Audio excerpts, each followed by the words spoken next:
Di tengah musim hujan, Badan Meteorologi, Klimatologi, dan Geofisika atau BMKG memprediksi wilayah Jakarta, Bogor, Depok, Tangerang, Bekasi cenderung akan kering selama sepekan ke depan. Apa yang kemudian mendasari hal tersebut?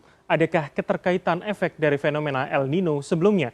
Kami akan membahasnya bersama dengan Kepala Pusat Meteorologi Pusat BMKG, Andri Ramdhani. Selamat sore, Pak Andri.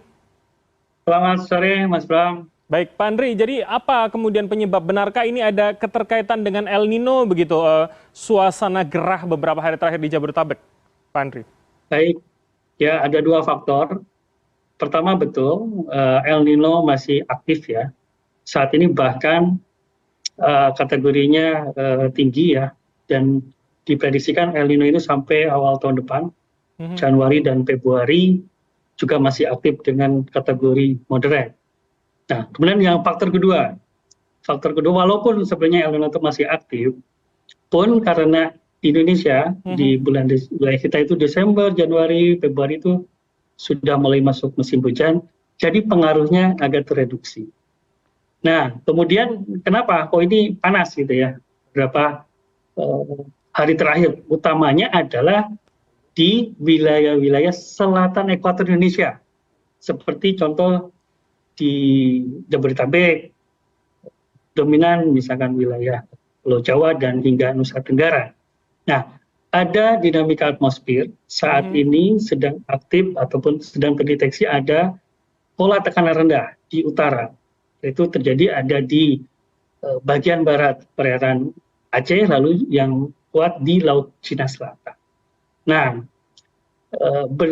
dikarenakan ada pola tekanan udara tersebut, ini menyebabkan berkurangnya aliran massa udara basah ke arah selatan ekuator. Sehingga kandungan uap air sedikit ya, dan tentu ini menyebabkan berkurangnya pertumbuhan awan hujan di wilayah Jawa, Nusa Tenggara. Dan tentu karena berkurang tutupan awan, sinar matahari menjadi lebih intens, optimum, sehingga tadi menyebabkan cuaca rasanya lebih gerah begitu ya, Pak Andri ya? Lebih gerah gitu ya, seperti yang Mas Pras sampaikan tadi. Oke, Pak Andri. Oke, selain dua faktor tadi, sebetulnya ini masih bisa kita katakan fenomena yang normal begitu, atau kemudian ini menjadi sebuah anomali begitu, mengingat akhirnya walaupun sudah musim hujan, tapi kan mundur begitu, Pak? Betul. Nah, dengan adanya El Nino tersebut kan tentu kita katakan bukan tahun normal, tapi tahun anomali ya. Ada penguatan potensi kering gitu ya, tapi pada saat musim kemarau kemarin kita rasakan dari Juni, Juli, Agustus, September kemarin ini cukup terasa gitu kan. Nah, ini pun pengaruhnya walaupun sudah mulai musim hujan ini masih kuat, namun tentu tadi faktor yang dinamisnya, yang skala hariannya itu tadi yang sampaikan ada gangguan cuaca, ada pola tekanan rendah di utara tersebut itu menyebabkan tadi.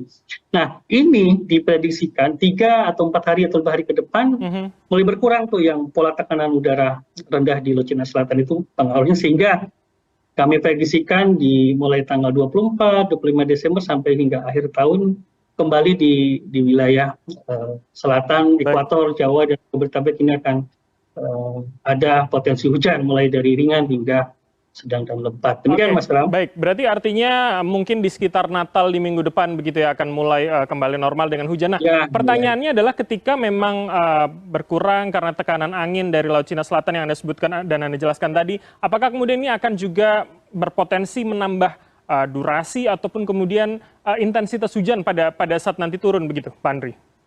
Oke. Mungkin perlu saya sampaikan juga bahwasannya ini kondisi kontradiktif dengan yang wilayah utara ekuator.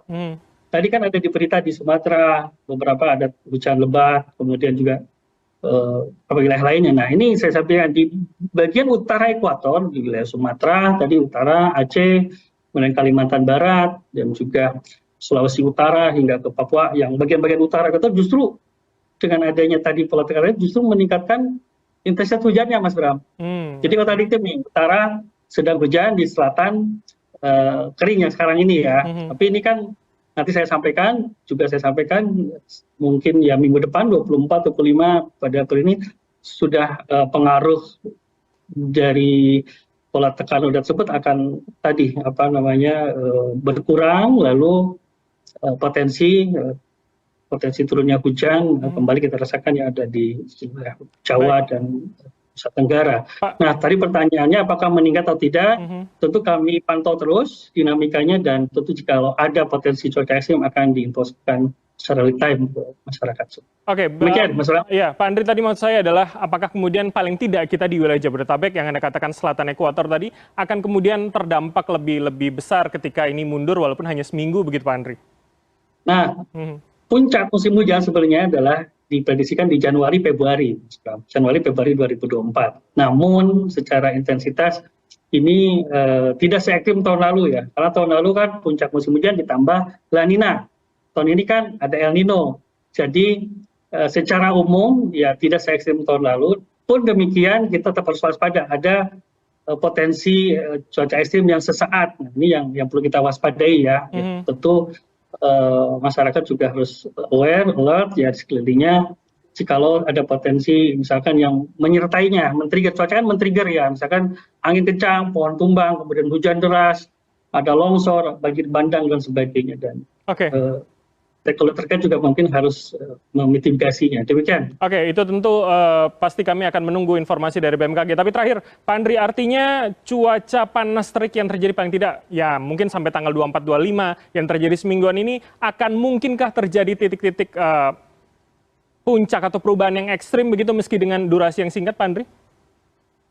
Iya, mungkin terjadi, Mas Pram. Tapi tadi secara umum ya saya sampaikan ya, nanti ada perubahannya mulai berasa di 24-25, ada potensi hujan kembali dan tentu itu tadi paling tidak yang hawa panas ini kita mungkin agak sedikit berkurang nanti. Jadi perlu disampaikan juga sekarang kita mau mulai musim hujan ya, bukan berarti musim kemarau kembali ya. Secara tetap di musim hujan di Desember, Januari, Februari. Demikian, Mas Ram. Baik, kita tunggu. Artinya 24 mungkin nanti di hari Minggu dan Natal di Senin depan. Terima kasih atas waktu dan informasi. Update kembali jika perkembangan terbaru. Baik. Kami tunggu. Pak Andri Ramdhani, Kepala Pusat Meteorologi Pusat BMKG, telah bergabung bersama kami. Selamat sore, sehat selalu Bapak. Selamat sore, salam sehat.